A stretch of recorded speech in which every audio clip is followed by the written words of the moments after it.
Hi, everyone. Welcome to another episode of the Career Evangelist podcast. And today we have a special guest with us. We have Antonio. Antonio is my guest today, Antonio Garrido. He's a leadership expert, executive coach, author, and speaker.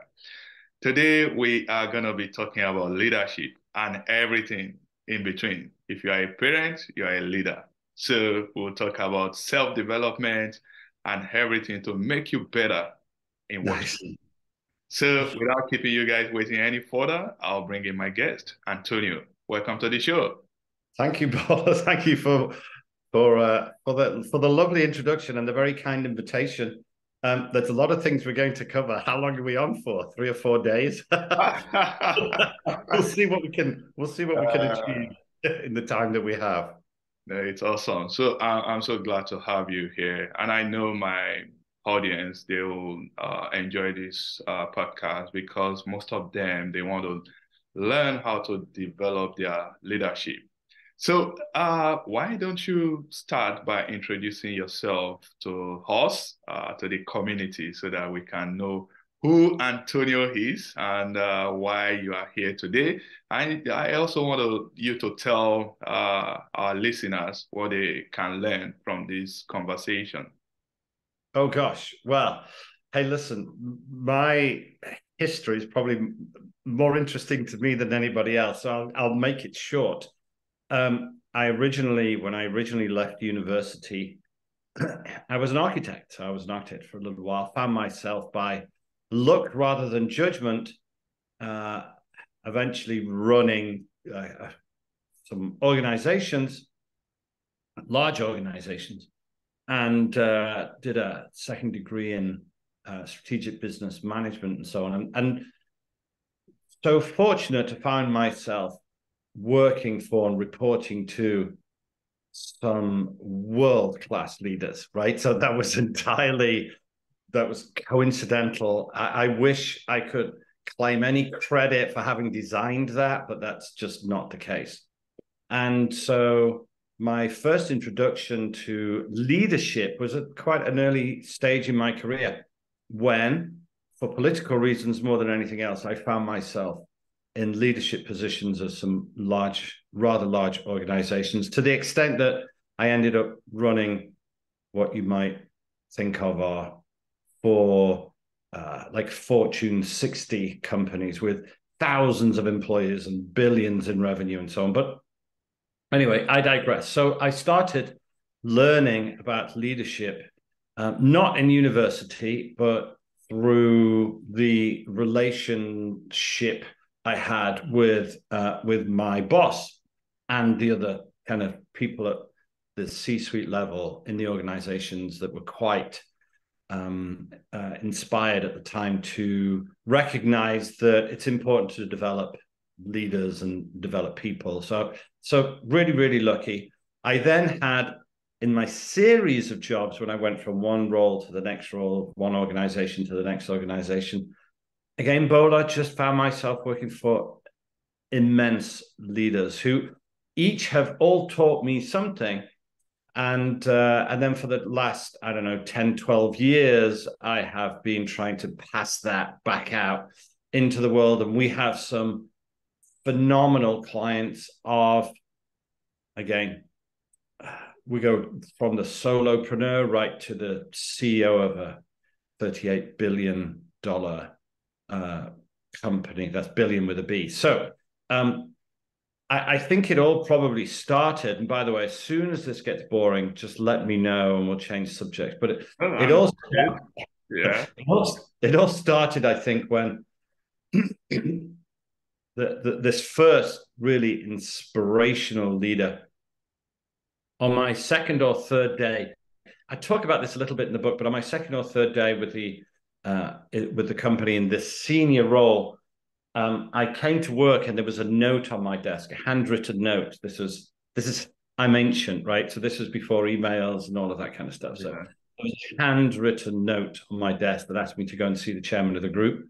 And I went to go and see the chairman of the group, and he he asked me whether or not I journaled. And I didn't. So I said, no, I don't journal. And then with a rather quizzical look, he said, well, why? And I said, probably because I'm not a 16-year-old Victorian schoolgirl. Dear diary, Mr. Darcy was mean to me today in church. So he took that well, and he said, listen, go and find 10 of the most successful people you can in any walk of life, in business, in any pursuit, in sports, entertainment, anything, and find out whether or not they journal. And then come and see me. So I got to 8, and every one of those 8 did. I thought, okay, maybe then there's something in that. And if any of your readers, audience, listeners, just Google famous people that journal, right? The list is as long as you're on, right? So I started then journaling. And when we talk to a lot of leaders today and we ask them if they journal as part of our program, because we have a program of leadership development, which includes journaling, they typically say, well, we don't know what to write. We don't know when to write. We don't know how much to write. We don't know what to write about, right? So we help them in all of that. But basically, so that was my introduction to really great inspirational leaders who would ask me questions like, I remember very clearly I was talking to another one of the individuals that I reported to, and he asked me, he said, hey, what did you learn yesterday? And I said, oh, I'm not sure I did learn anything yesterday. And he said, oh, yeah, you did. Something. Yeah. You did. You just got to look for it. I said, okay, well, I'm not sure. He said, well, let me ask you this. Did you work hard yesterday? Did you earn your money yesterday? Did you try your best yesterday? And I went, oh, yeah. And he went, no, think again. Right. Okay. Did I work hard yesterday? Yes, I worked hard yesterday. Did I earn my money yesterday? Yeah, I did, because I did this and this and this and this and this. And remember, this is my boss. So asking me if I earned my money yesterday, yeah. I didn't know that was a trick question. You've got to earn your money. Right. And I thought every time he asked me a question, I thought, I better be careful, because the answer is probably going to be reflected in my next salary review, right? So he said to me, okay, well, did you try your best yesterday? And I went, yeah, Andy, I did. I tried my best yesterday. He said, no, you didn't. I said, okay. He said, look, we should all, at the end of every day, think, what did I learn? That's important. And then write that down. So we start remembering the lessons that we learned. How many times have you had a great idea and you've just forgotten about it, and you'll never, ever remember it ever again? Anyway. What you just said, Antonio, it's like whenever my son gets home from school, I'll ask him, what did you do today? And you know what? Just recently, he's been giving me this response that, hey, Dad, I had a pretty regular day. And what do you mean by pretty regular day? Tell me something else. I want to know how your day went and all those. So I think it's similar to what did you learn, and people struggling to point out that, hey, I learned A, B, or C. So I think it's similar to that. It's similar. Let me give you a bit more steer on that, and then I'll finish that other story off. But my dad used to say to us, my father's Spanish, and my mother was Greek, and so family is a big thing, especially on a Sunday. We would, even when the children had left and got married, and we would all still go back to my father's on a Sunday for a big meal. And he would say, where did you fail this week? He said, well, I didn't fail anywhere this week. He said, well, that's a week missed. That's a week lost. That's because Mario Andretti, the race car driver, said, if you're not terrified going through the corners, you're not going fast enough. So my father would be like, if you haven't failed, then you haven't been trying hard enough. So it's similar to that, but I'll add this to it as well. When you start saying to yourself, what have I learned every day? It's easy to say, well, it's just a regular day. But it's a bit like, imagine Imagine you go buy a new car. Let's imagine you've gone to buy a new car and you buy a Volvo. So you buy a Volvo, and Mm-hmm. then what do you see? What car do you see? Like nearly every other car as you drive home from the dealership Yeah. is a Volvo. Now, it's not because magically Volvos have just appeared.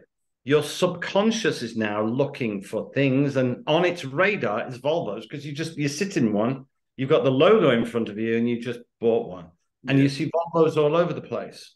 So Yeah. when you start asking your subconscious, "What have I learned today?" it actually looks for things to learn. It actually intentionally does that. So, like yesterday, I was talking to one of our leaders, and he said, not every day is wonderful, but there is something wonderful in every day. So Wow. that's terrific. So That's then I wrote that down. So it was like, what did you learn today? that's Because amazing. my brain is on high alert for learning things, every Yeah. time I hear something and then write it down in my journal, I can learn it. And now I've just told you, and other people will hear that. And That's so right. it goes on. So anyway, so he said, "What have you learned today?" And I went, "Nothing." He said, "Did you earn your money?" I said, "Yeah." He said, "Did you try your best?" I said, "Yes." He said, "No, you didn't." And I said, "Okay." He said, "Well, because best is think of the Olympic athlete who goes to train. Every day he goes to train. Every day he goes to train. Let's say it's 100 meters. And every day he runs 100 meters. Well, does every single day he get a personal best? And then the next day a personal best? And the next day a personal best? Your best is the 100-pound lady that lifts up a car to free a trapped child, right? You can't do that every day. So he said, but if every day you write down, what have I learned today? Did I earn my money today? Did I try? And the answer is whatever you've learned. The second answer should be yes. And he said, if there are 3 days on the trot when you think you haven't earned your money, he said, come see me and I'll give you some things to do. So I would then write that down. And then, did I try my best today? And he said, the answer most of the time is no, which leads to a supplementary question.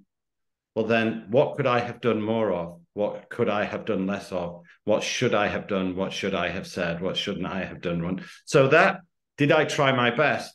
And in the book, we talk about, doesn't matter who you are, doesn't matter whether you're a leader, whether you're actually the CEO, whether you're the chairman of the group, whether you're in the board, all the way down, whether you're a parent, a brother, a husband, right? If you say to yourself, what was my report card for today? And if it's not A plus, then you go, okay, well, it was an A minus today. And then you go, okay, well, what could I have done more of or less of to make an A minus an A or a C plus, a B minus or a B plus, right? So the principle of it is this, coming back to the original boss who said, he said, what have you learned today? The only advantage you have today, unless you've amassed some kind of huge wealth within the last 24 hours, the only advantage you have today over yesterday is what you've learned, right? That's the only advantage.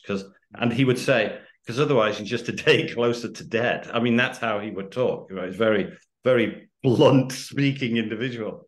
He used to say what he means and mean what he says, right? But this principle of, he said, look, wisdom comes from evaluated experience, not just time served. So the journaling process then is evaluating our experience, giving ourselves a report card for the day, thinking about where our gaps were, thinking about how what things we could have done more of or less of. And when we do that on a regular basis, just like brushing our teeth or washing our hands before a meal, or the things that you instill in your child, the things that are just the things that you do, when you start doing this on a very regular basis, well, it's just 1%, 1%, 1%, sharpen the saw, You sharpen the get saw. better. 1%. Yeah. It's So it's fine edges, but get better every day. I Did that want answer the to, question? yeah, absolutely. I want to quickly Okay. touch on the journaling because I think it's going to be helpful to people. So, how do you journal, or what does it mean to journal? Can you just briefly tell us about journaling? Yeah, I think, and anybody can, Google, there are other search engines available. You could Google, right? You could, benefits of journaling, and you will get billions with a B, billions of like pages about the benefits of journaling. So let's just accept that 3 billion people or 3 billion web pages or research notes or whatever it is about the benefits of journaling. Let's just accept that they're right just for a minute. And there are lots of very detailed studies, not least from Harvard and Princeton and stuff. So let's agree that there are some benefits to journaling. This wisdom comes from evaluated experience, this getting our thoughts in order and all of that kind of stuff. So let's just assume that that's true. So then the question is, just as you've asked, is, okay, well, how do I do it? What do I write about? How long? Now, like I said, in terms of brushing your teeth, you brush your teeth. My son said to me once, do I have to brush all of my teeth? I said, no, just the ones you want to keep, But you brush your teeth every morning for 5 minutes, and you brush your teeth every evening for 5 minutes. And you would feel uncomfortable in the day if you hadn't brushed your teeth in the morning, right? You just feel just slightly not at ease with the world. And in the same way, if you didn't brush your teeth when you went to bed, you'd feel uncomfortable. Why? Because that's now your habitual behavior. So before I come on to your question, right, let me tell you how long to write. It's just 5 minutes in the morning and 5 minutes in the evening. Well, one of my daughters a few weeks ago, I asked her to do a couple of things for me, and a couple of days later, I said, "What did you do over the weekend?" She said, "Oh, I binge watched something or other, right? Like 15 hours of something." I said, "Okay, right, okay." She doesn't do it very often, but okay. And then a couple of days later, I asked her if she did that thing that I'd asked her for. She said, "Oh, I've been so busy, I just haven't had the time." Right? But she found time to binge watch 15 hours of some full nonsense, right? So my point is that I don't care what you do, right? Even if you're a heart surgeon, right? I imagine they're fairly busy. You've got 5 minutes in the morning and 5 minutes in the evening. So time can't be an excuse. And by the way, it's 5 minutes every day in the morning and 5 minutes every day in the evening. In the same way that you don't leave your teeth all week and on Sunday brush your teeth for an hour straight because your gums would bleed and your teeth would fall out, right? So it's just regular and little and regular and little. So that's all it needs in terms of the investment of time, 5 minutes in the morning, 5 minutes in the evening. In our program, we even have these, really nice egg timers that's 5 minutes. So you turn this over and you start writing. And when the last that you stop, and then in the evening you do the same. So just figure out, just put 5 minutes on your phone, right? So 5 minutes and 5 minutes. Now, what are you going to write? Well, that depends. If you're a leader of an organization, you might be trying to improve the direction of the company or look after your people or whatever it is.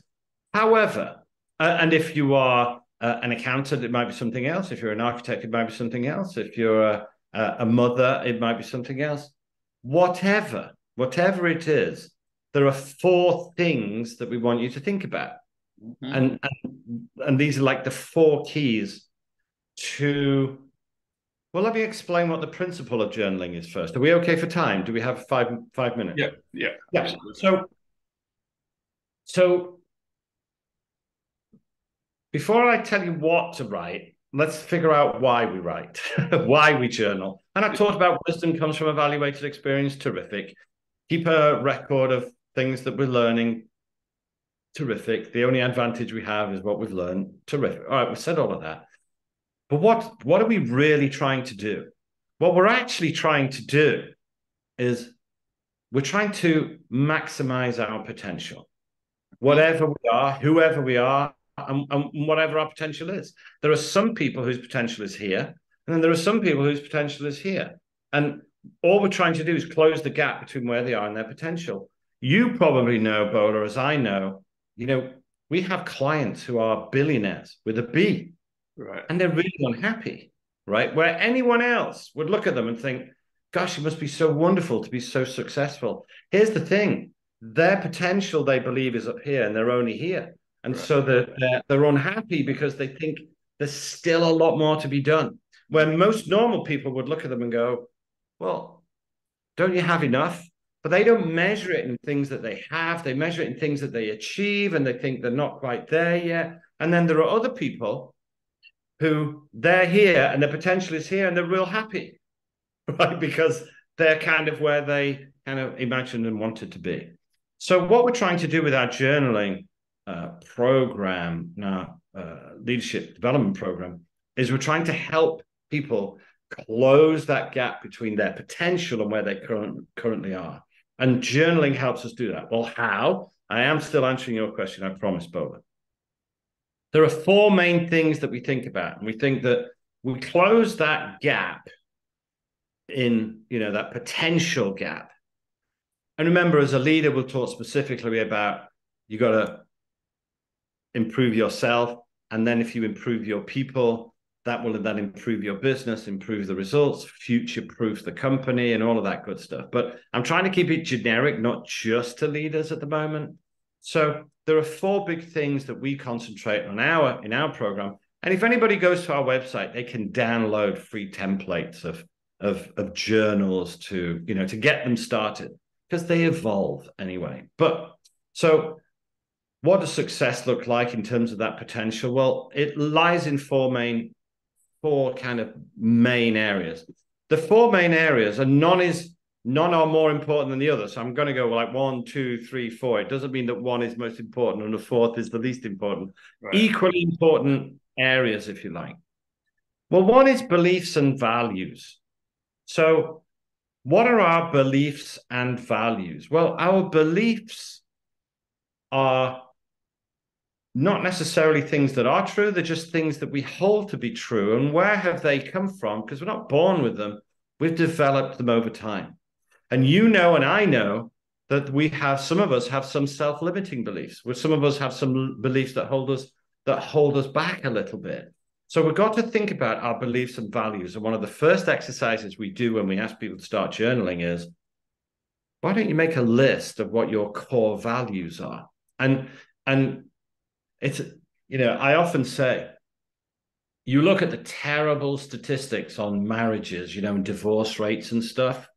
And when you actually look into it, the reason that people get divorced, it's not because of money. It's not because of infidelity or problems or health. It's because there's a misalignment in core values. And when people are aligned in their core values, they stay together forever, even though they may bicker all day, every day. And then you see some other people that never have a bad word to say about each other.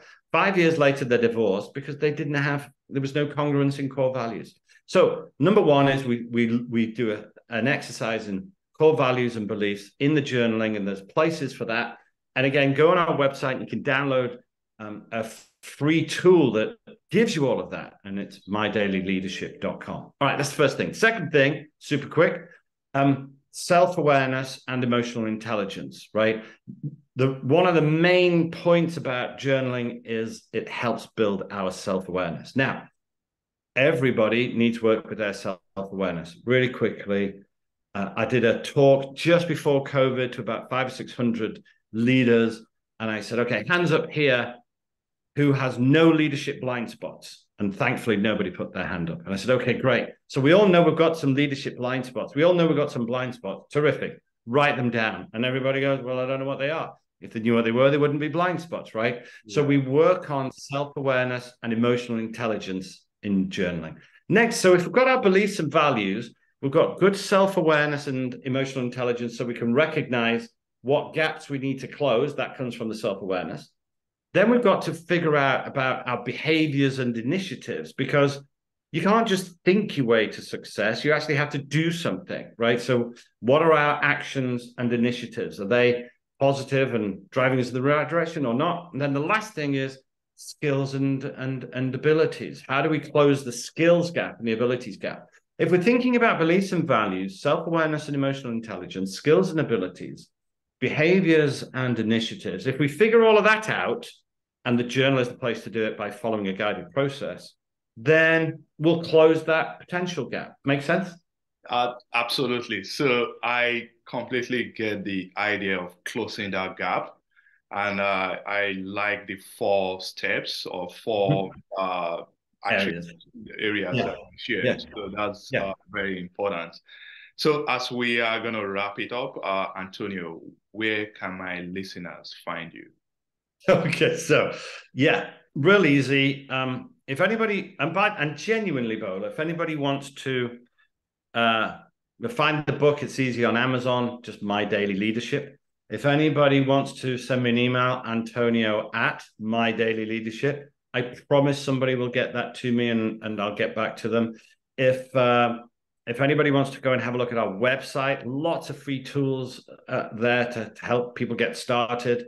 It's www.mydailyleadership.com. And in the book, we give you loads and loads of different templates of journals to have a look. And you can even download the audiobook because I narrated it myself. So just My Daily Leadership will take you where you need to be. That's awesome. Thank you very much, Antonio. And there you have it, guys. My Daily Leadership, a powerful roadmap for leadership success, written by Antonio Garrido. Thank you, That's Antonio, me. for coming to the show. We thoroughly enjoy your time with you. And I did talk a lot. I'll look forward to having you again because I'm Good. passionate about leadership. So I would like to connect with you again to continue this conversation. Right? It's Let important. me know. I'll be back. I for sure will come back. Thank you, Bola. Thank Thank you, you. everybody. All right. See you soon.